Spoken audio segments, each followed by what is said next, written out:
역대상 11장 20절에서 47절.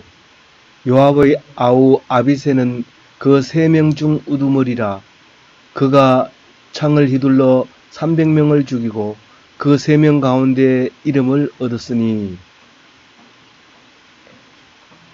오늘 역대상 11장에서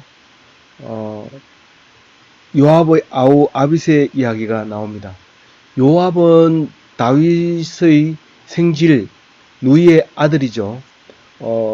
이 아들이 예루살렘을 점령할 때 제일 먼저 올라가서 점령함으로써 다윗의 오른손이 됩니다. 그래서 제일 큰 수장이 되죠. 제2인자가 되는 것입니다. 그런데 이 요압이 이 다윗을 무시할 정도로 세력이 셉니다. 그래서 다윗이 항상 요압에게 눌려서 살았습니다. 왕이 그럴 수 있느냐? 왕이 그럴 수 있다고 말씀하고 계십니다. 그래서 죽을 때 이 요압을 솔로몬에게 부탁을 합니다. 제명에 죽지 못하게 해라. 그렇게 합니다. 그래서 우리는 누구를 위해서 충성을 하지만 사실은 그것은 자기를 위해서 충성하는 것처럼 하기 때문에 우리는 결과가 마지막이 그렇게 좋지 않게 결론이 납니다. 그래서 우리는 오늘 11장에서는 다윗의 왕을 추대하는 것과 예루살렘 정복하는 이야기와 다윗 왕의 용사들에서 얘기하는데, 그 중에서 이 19절까지 이야기가 어제 묵상한 건데요. 다윗의 용사들 중에서 3사람이 나오는데 이름이 거론된 사람은 2사람이고 나머지는 30부장 3명을 이야기하고 있습니다. 첫 번째 야소암이라고 하는 사람이 이야기가 나옵니다. 그 다음에 엘르아살이라는 사람이 나오는데 그게 첫째 용사고 엘르아살이 2번째 용사입니다. 사실은 이 사람들은 이 다윗을 이야기하는 데 있어서 엑스트라라고 볼 수 있는 거죠. 그런데 30부장 3사람, 이것을 셋째 용사라고도 말하지만 다른 말로 첫째 삼총사라고 얘기합니다. 이 첫째 삼총사가 다윗이 무심코 물을 먹고 싶다고 했을 때 말도 안 하고 3사람이서 위험을 무릅쓰고 물을 떠가지고 왔을 때 다윗은 그 사람들에게 칭찬하지 아니하고 그 물을 먹는 것을 기뻐하지 아니하고 하나님께 드리면서 사람의 피를 내가 어떻게 마실 수 있습니까? 그렇게 하나님 앞에, 그리고 다시는 이런 일이 없도록 하겠습니다. 그리고 하나님께 하나님만 바라보고 하나님만 상대했습니다. 그 사람들을 상대했더라면 아마 사람들에게 굴림했든지 아니면 사람들에게 붙잡힘을 당했든지 그렇게 했을 겁니다. 그러나 왕임에도 불구하고 이 왕은 하나님을 바라보고 있었다고 하는 이야기를 이 앞에서 15장에서 19절까지 하게 된 이야기를 어제 했습니다. 그리고 오늘 아비새 이야기가 나옵니다. 20절에 20절에 보면 아비새 이야기가 나옵니다. 아비새는 요압의 아우입니다. 그리고 여기 26절에 아비새보다 못한 아비새 동생이 있는데 그래도 용장 중에서 큰 용사들 중에서 제일 앞에 나옵니다. 아사헬이 나옵니다. 아사헬과 아비새와 요압이 있습니다. 이 동생들이 또 일을 저질러서 또 형 요압이 또 일을 저지르는데 그 저지른 일 때문에 다윗은 마음의 상처를 입고 요압을 아주 싫어하게 되고 끝에 가서 자기가 죽기 전에 요압의 그런 못된 것에 대해서 안갚음을 하도록 솔로몬에게 부탁을 하게 되는 이야기가 나옵니다. 우리 세상 사람이 말할 때 안갚음이지만 사실은 하나님께서 갚아주도록 다윗은 부탁을 한 거죠. 그 왕위를 이어받은 솔로몬에게 그 이야기를 오늘 하면서 20절부터 보면 요압의 아우 아비새는 그렇게 했습니다.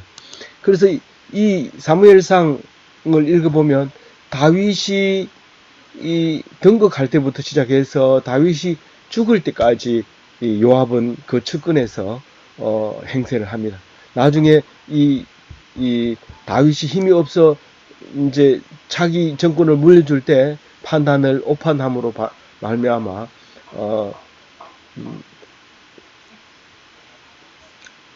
바람직한 생을 마감하지 못하는 이야기를 할 수 있겠습니다.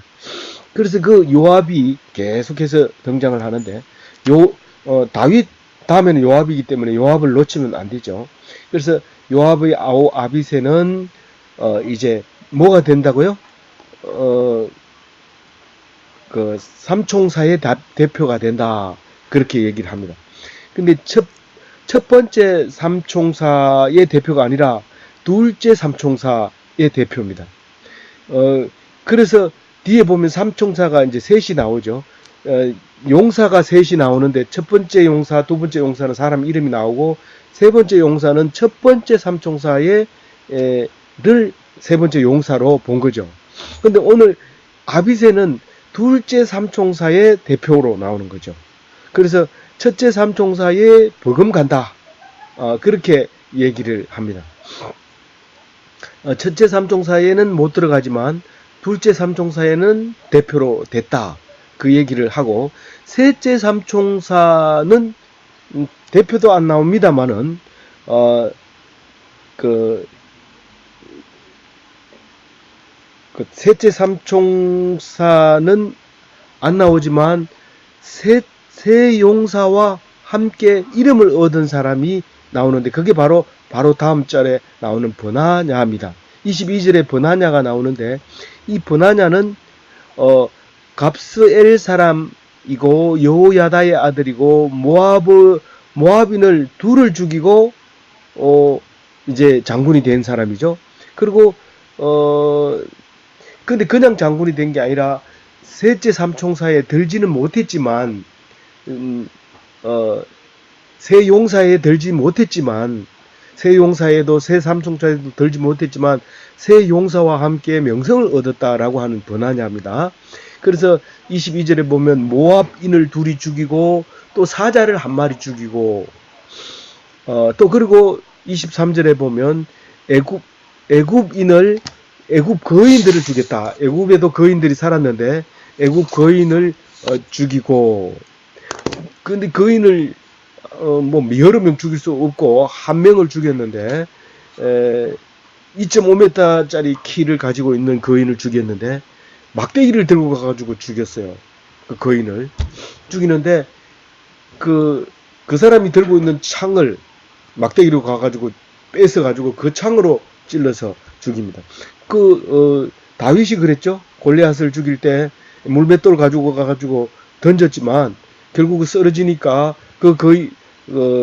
골리앗이 가지고 있는 칼로 목을 베서 승리하는 모습을 볼 수 있습니다. 우리는 이걸 가지고 마태복음 26장 52절 말씀을 묵상할 수 있어요. 뭐라고 얘기하죠? 예, 칼을 가지는 자는 다 칼로 망하느니라. 저는 이렇게 가끔 호신용 무기를 몸에 소지하고 다니는 사람을 봅니다. 그런데 저는 그 사람에게 특별히 굉장히 주의를 줍니다. 칼을 안 가지는 게 좋다. 안 가지는 게 좋다. 왜냐하면 무심코 나쁜 사람들이 지나가다 당신이 칼을 가지고 있는 것을 보면 무기를 가지고 있는 것을 보면 무척 경계할 거고 그리고 결국은 그 사람들이 그것을 제압을 해서 그 무기를 빼서 너를 죽일 것이다. 그러니까 무기가 없으면 너를 죽일 수가 없기 때문에 나도 살 수 있지만 네가 무기를 가지고 상대방을 명목은 자기 몸을 보호한다고 하지만 보호가 되는 것이 아니라 자기가 죽는다. 그 칼에 죽는다. 그런 얘기를 합니다. 제가 이제 그런 얘기를 이제 여러 번 해주기 때문에 많은 사람들이 듣기만 하고 말은 못하지만 사실 이 성경에 그런 얘기를 하고 있다는 사실을 알아야 합니다. 근데 그 24절에 보면 여호야다의 아들 브나냐가 이런 일을 행하였으므로 세 용사 중에 이름을 얻고 이랬습니다. 그러니까 세 용사 중에 이름을 얻고, 이 말은 이 첫 번째 용사, 두 번째 용사 이름 나왔고, 세 번째 용사는 삼총사에 물떠온 사람이 삼총사라면 그 세 용사와 함께 이름을 얻었지만, 25절에 보면 30명 중에서 뛰어나지만 셋째 세 사람에게는 미치지 못하리라, 그렇게 얘기를 했어요. 그러니까 이거는 첫째 삼총사에 들지 못했다. 이제 저는 이제 그렇게 생각을 하고 적었으며, 그러니까 이 정리는 돼요. 삼총사와 세 용사를 이야기하면 이제 세 사람 이름은 삼총사, 그리고 용사로 표현한 거는 기보르라고 이렇게 분명하게 얘기하지만, 세 사람 3인 이렇게 된 거는 셋 이렇게 표현한 겁니다. 셋 사람, 셋 다른 거 있을 수 있는데, 사람일 때는 셋 사람이 되지만 사람이 아닐 때는 세 개 이렇게도 표현할 수 있는 단어를 사용했기 때문에 그것은 셋 이러면 삼총사 이렇게 얘기하는, 그렇게 번역하는 것이 옳을 겁니다. 그렇게 했을 때 문제가 안 생깁니다. 근데 안 그러면 세 사람이 뭐고 세 3인이 뭐고 세 용사가 뭐냐 이러면 헷갈리니까 그렇게 기억하시면 되고, 잘 정리가 안 되면 제가 정리해 놓은 것을 참고하면 정리가 될 수 있을 겁니다. 그래서 이게 버나냐는 22절에 말하는 버나냐는 다윗의 시위대장이 됐다, 경호실장이 됐다는 겁니다. 사실 그 요압은 그러니까 왕이 없을 때 왕 대신하는 거예요. 그러니까 국무총리에, 법적으로는 국무총리에 해당되지만 사실 국군 통수까지 다 가지고 있는, 아주 쉽게 얘기하면 요압이 한마디 하면 꼼짝 못합니다. 다윗의 그 셋째 아들 압살롬이 반역을 했을 때 내 아들 압살롬아 압살롬아 하면서 압살롬 죽은 거에 대해서 엄청 울고 있을 때 요압이 와서 공갈을 딱 칩니다. 당신이 만약에 여기서 울음을 안 거치고 만약 끝까지 그렇게 엎드려 있다면 나는 당신 혼자 놔두고 이 군대들 다 철수하겠습니다, 이렇게 얘기를 합니다. 그러니까 다윗이 울지도 못하고 꼼짝없이 요압의 말을 듣고 나왔습니다. 아마 그때 강한 충격을 받았을 겁니다. 내가 왕이 아니구나, 이런 생각까지 했을 겁니다. 그래서 마지막에 그것을 꼭 기억했다가 이 요압에 대해서, 그리고 또 요압은 다윗에게만 충성하지 않았다는 것을 다윗의 말세에 가보면 알 수 있습니다. 그 아들에게 누구에게 왕위가 물러갈까, 그리고 자기 나름대로 넥스트 킹 메이커 역할을 하려고 했던 겁니다. 다음 왕을 이 사람이 될 거다라고 그렇게 잘못 줄을 서는 바람에 또 본인이 가지고 있던 그 생각이 들통이 났고, 결국은 다윗도 그것을 기억하고 있었던 것입니다. 그리고 그러니까 말하면 아비새 버나냐가 오늘 20절부터 나왔고, 그 앞에 세 사람이 나왔으니까 총 5사람이 나왔다고 보면 됩니다. 그런데 이제 나머지 사람들은 26절부터 기록을 합니다. 그 기록해 놓은 걸 제가 오른쪽에 보면 끝에까지 가면 이게 42개인가요? 그러니까 48사람이 나옵니다. 그러니까 26절부터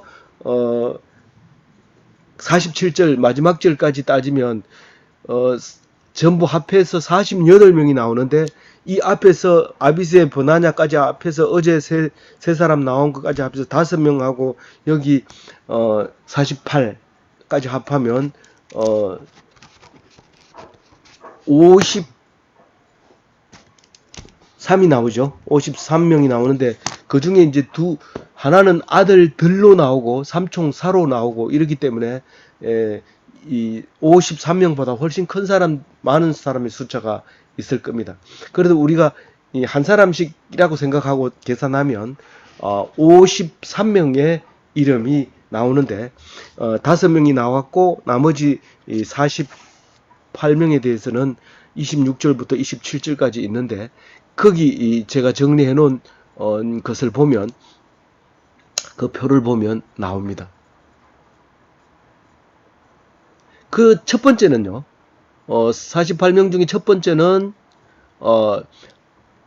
아비새의 동생 아사헬이 나옵니다. 그래서